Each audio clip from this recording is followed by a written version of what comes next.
It is done unto you as you believe. It is done unto you As you believe. It's done unto you as you believe. Now that doesn't mean that there's somebody outside of you that is doing it unto you.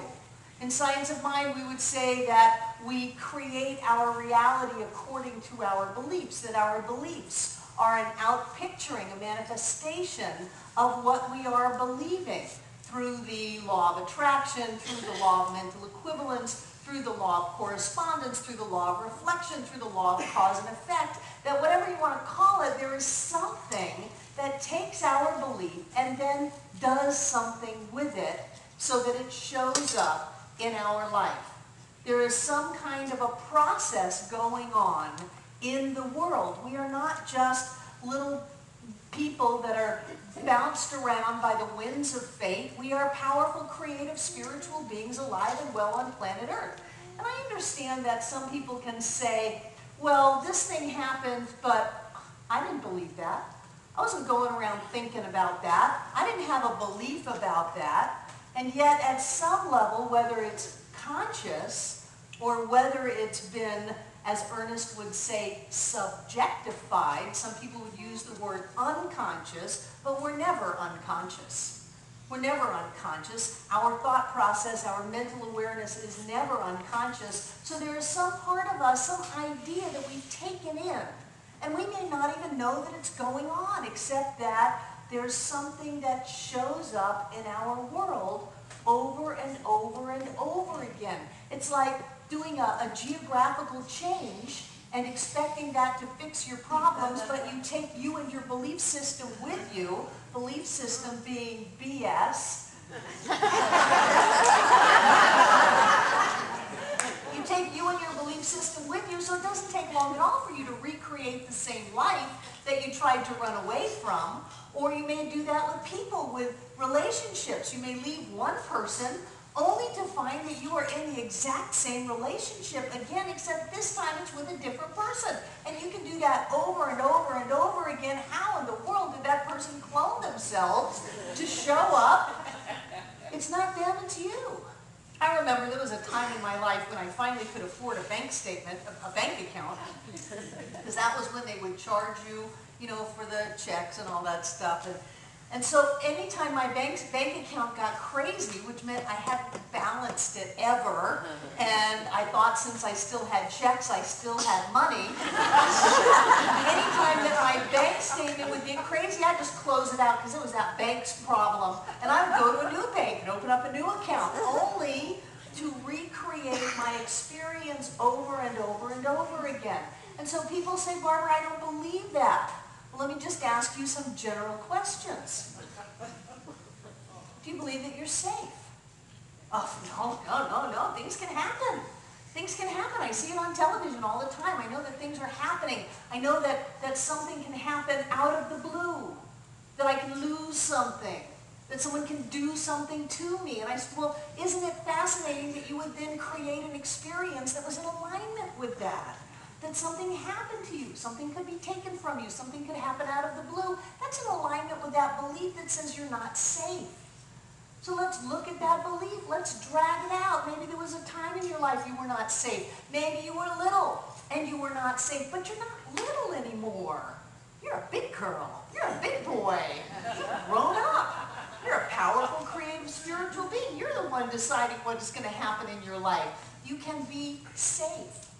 And then even if something does happen, it can turn out for your highest and best. One of the great beliefs that I have, that I've worked for decades on, is that whatever happens is happening for my highest and best.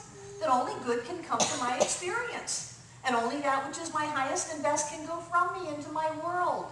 I kind of see it as an energy that goes out and just sets everything up in front of me, and it's orchestrating everything for my highest and best experience. So if something happens that at one time in my life I may have thought, oh, something came out of the blue. Somebody took something from me. Somebody did something to me. I can change that and say, no, I know that this happens for my highest and best.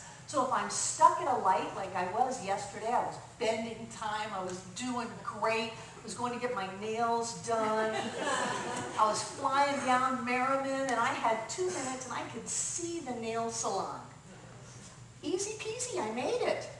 And then these people stopped traffic on the road to back out a giant tractor trailer on this construction site. And we were there for 5 minutes. The car in front of me, the person seemed to think that by yelling and screaming and making gestures at the people, that would somehow magically dematerialize the truck from the middle of the intersection. And I remembered how there was a time when I would have also agreed with her. And I was just grateful that I could sit there and say, no, only that which is for my highest and best comes into my experience. There's a reason that I'm here and my appointment is right there. There's a reason for that, and I don't even have to know how that spins out. I don't have to know if it's for me. I don't have to know it's for them. I don't have to know if it's for someone else there. But that everything is orchestrated for that which lifts me up and makes my way clear. To be able to embrace a belief like that, that says no matter what's going on, this is happening for your good, that you are safe in this world, that you are loved in this world. It keeps your power in you. Because sometimes we give our power away. Sometimes we serve it up on a silver platter. And we give it away to people, and then we bemoan, oh, I have no power. Of course you have power. You're using a lot of power to give it away to people and then try to get it back. Sometimes we can be so outer referenced instead of inner reference that we think we need all of this stuff outside of us to be okay. We need to have it look a certain way. Maybe you've done this before. I know how this is supposed to unfold, and I have it all planned out, and it better show up exactly like I think it should, or there'll be hell to pay. Maybe you have sometimes in your life translated that, because sometimes we get into this teaching and we just change the language a little bit. So if we have a belief that something can hurt us, it might be translated to, oh, now I have a belief that the ozone level can hurt me, or that the food that I eat can hurt me, or the vibes around me can hurt me.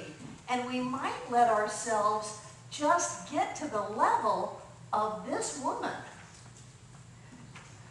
She said, I was having an out-of-body experience preparing for an astral projection when the phone rang. So I grounded myself and got centered with the help of my spirit guides. I sensed the negative vibrations coming from the phone, so I threw the I Ching and checked my numerology chart. I discovered that my energy was blocked. So I did some bioenergetics and self-parenting, took some flower essence, and ate an organic oat bran ginseng muffin. But my inner child wasn't feeling fully nurtured, so I had a rice stream organic frozen pie too. Unfortunately, that made me hyper. So I did my relaxation response exercises while listening to my subliminal recording for attaining inner peace.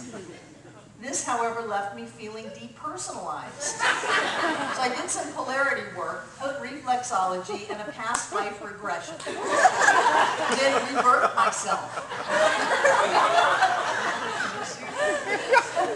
Before calling Moonbeam, my primary body worker, to arrange a shiatsu, reiki, raw, and deep tissue massage. I left her a message, but she flaked out and never returned my call. So then I decided to energize my crystals and do some positive imagery, because all my visualization techniques and affirmations made me feel spacey. Then to get clear, I got a psychic reading from Mother Love Heart around my assertiveness issues so I could connect with my radiance and have some extra energy for my psycho-calisthenics and some time on my inversion swing before my harmonic brainwave synergy session, which helped me be more focused for my actualization seminar, holistic healing class, and dream workshop. I wanted to be empowered for my Gestalt behavioral cognitive transpersonal Jungian Freudian Erickson session at the hot springs, but my aura was weak for my trans-channeling group. So I fasted until noon to recharge my chakras. Sensing my intuition was high and my circadian rhythms were aligned, I turned on my negative ion generator to open up for my neuro-linguistic programming session. But my pyramid still needed recharging before my guided synchronicity meditation, so I called Bruno for a cranial sacral therapy session. He got me aligned for the fire walk, which I attended right after my tarot card reading and right before my appointment for sensory deprivation tank session. In the tank, I realized what I really need is a meaningful relationship to mirror my true essence. So I went to my personal shaman and then to my guru. Then I ran over to the intensive whole life, earth-saving cosmic expo symposium workshop to find someone who really gets what's going on. But that didn't work. So I went home, locked myself in my calcium-coated orgone box and went to sleep so I could figure this all out while in a REM dream state. What's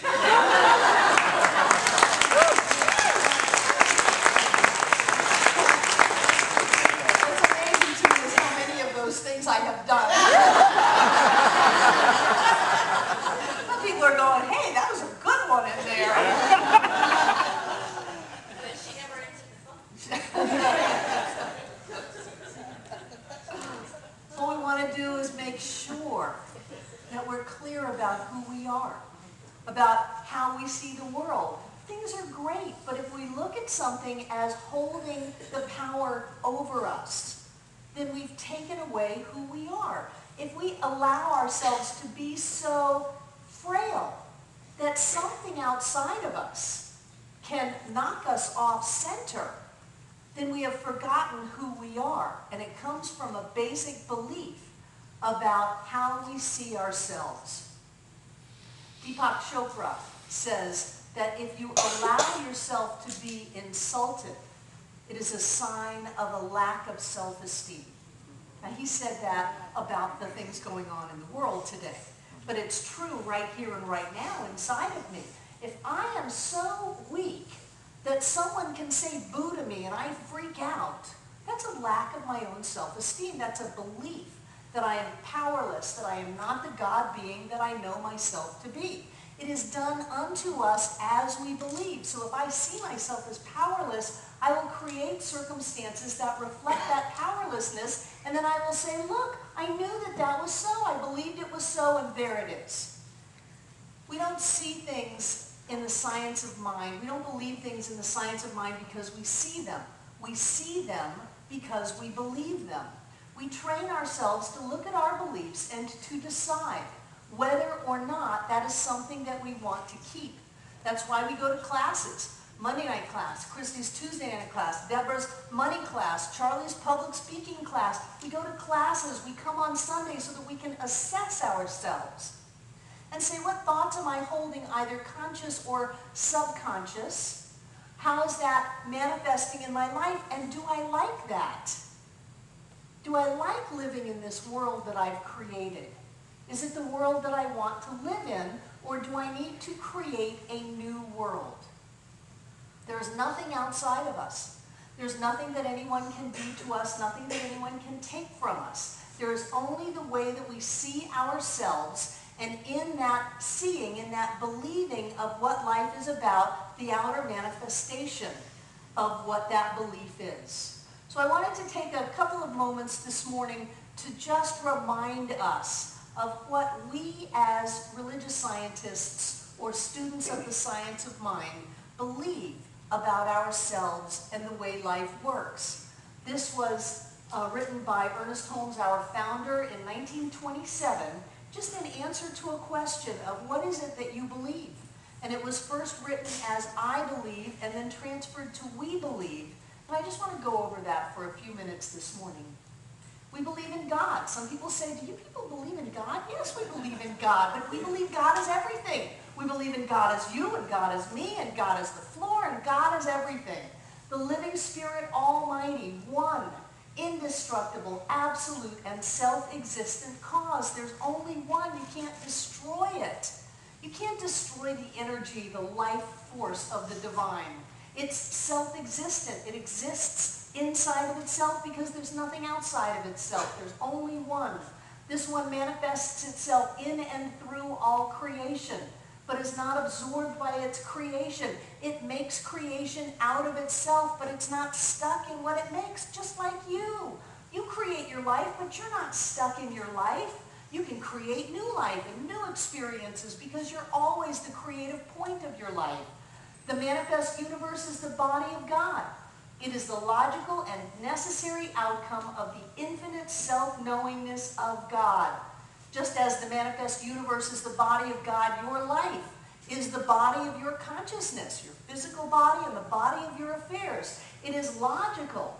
It is the only thing that can happen when you are believing and thinking and feeling along a certain path. We believe in the incarnation of the Spirit in everyone, and that all people are incarnations of the one Spirit. God shows up as everybody. It's not just me and you. We're not the cool kids on the block, as much as I would like to be that. We're not the cool kids on the block. Everybody is an incarnation of the divine. Everybody is a spiritual being. It doesn't matter what they're doing. We believe in the eternality, the immortality, and the continuity of the individual soul, forever and ever expanding. You may lay your physical body down, but there's no place to go. You're going to expand forever. You are eternal. You are immortal. And you will forever be going on your spiritual path. We believe that heaven is within us and that we experience it to the degree that we become conscious of it. Heaven is not a place out there. I had a lovely conversation with an Episcopal priest here Wednesday night. He was here for the memorial service for Marty, and he came up to me and he said, "So what do you believe?" And I told him very briefly. I said, "We believe that God is everything, that God is everyone, that each of us is a powerful, creative, spiritual being. Might as well tell you right now, we don't believe in the devil. We don't believe in hell. We don't believe in heaven either." And may I say that the previous pope, before he died, issued a statement that said heaven and hell are states of consciousness.